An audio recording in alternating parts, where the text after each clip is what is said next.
Chapter 7 is split into three parts. This first part is explaining what exact form means. So first order differential equations are in exact form if we can write them like this.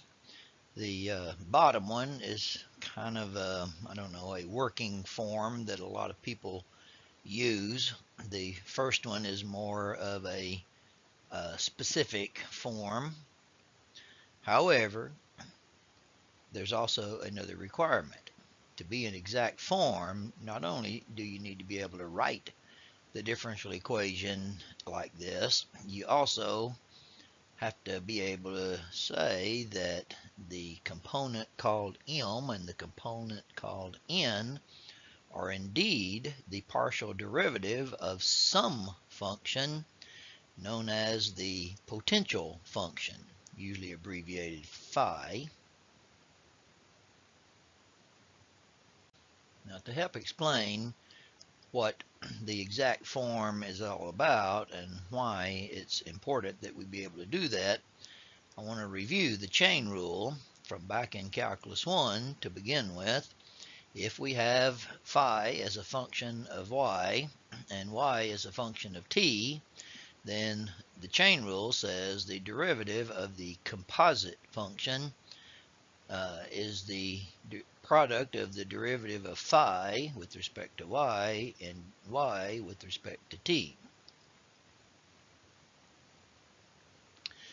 In Calculus 3, we extended this to multiple variables.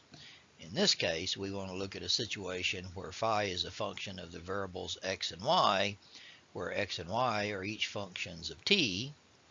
And here's what the chain rule says. The derivative, that's d, of phi with respect to t is the partial derivative of phi with respect to x times dx dt plus the partial derivative of phi with respect to y times dy dt.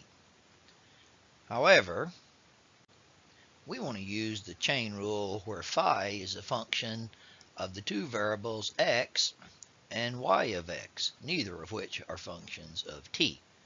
So the chain rule says the derivative of phi with respect to x would be equal to the partial of phi with respect to x times dx dx, which would be 1, plus the partial of phi with respect to y times dy dx. Well, let me remind you, just a few minutes ago, we saw that a differential equation in exact form is one that looks like this, where the m is the partial of something with respect to x, and the n is the partial of that thing with respect to y, which you notice is exactly what we have in the chain rule. So, if we have a differential equation in exact form, then it means that d phi dx is 0, which leads to some nice implications. We can integrate this with respect to x and come up with phi equals some constant. You'll see why this is really neat before the series of videos is over. We need to see how to test for exact form. Let me remind you that in Calculus 3, we learned that if we had a function, say phi, and we did the partial of phi with respect to x, and then did the derivative of that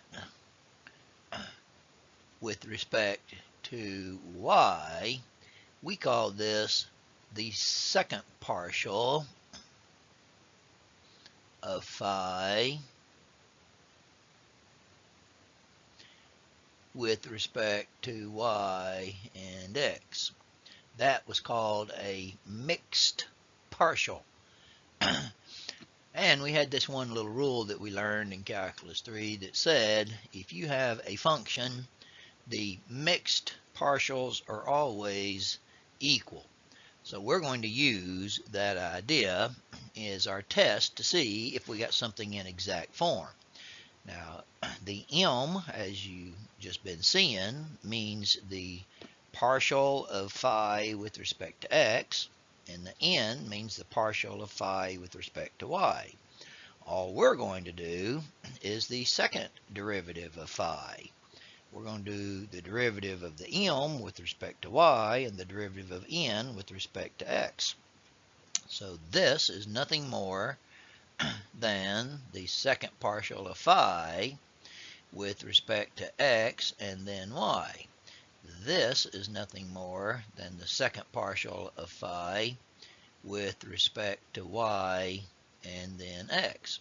And as we said, they have got to be equal if they come from the same function.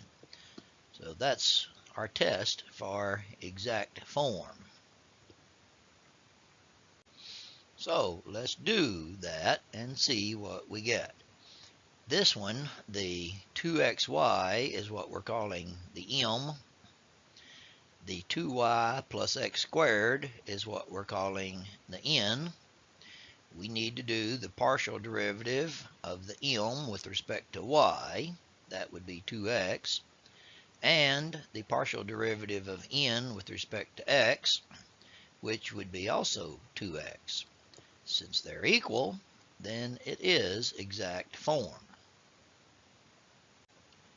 Very similarly, here's the m, and here's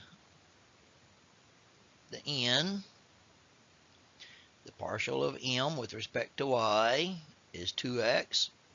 The partial of n with respect to x is 2x. That's exact form.